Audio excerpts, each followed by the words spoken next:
It won't fit. Got to tie it on the roof.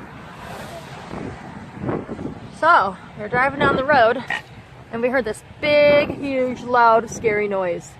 Apparently our awning was flopping around. We had to pull over. I thought we were gonna wreck. It was so I scary. don't know what to do. It won't fit inside. We can't just leave it here. The suckers are expensive. It won't fit inside? Fuck no.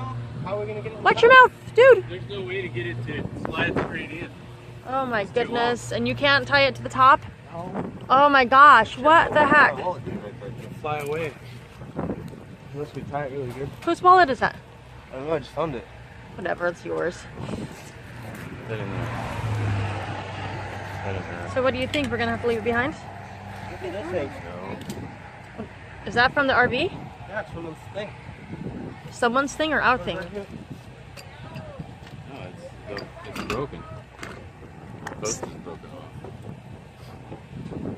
Oh my The whole goodness. spring's broken now. It'll suck to be without an awning. I know, because we're gonna be in Arizona where it's sunny. Give me that knife back. Yeah, that's what we need to do is just keep Hey, why are you having that? Get off the dash, guys. Oh my goodness, I cannot. I'm so glad we didn't wreck. I was so scared. It was so loud. Like I thought the. Hey, will you be quiet, please? Thank you.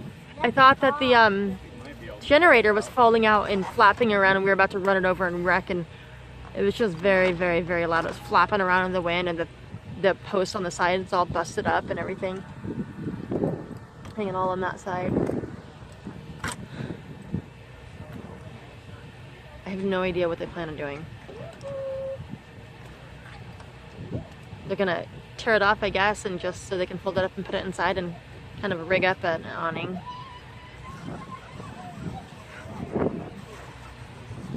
I guess it's better than leaving it behind.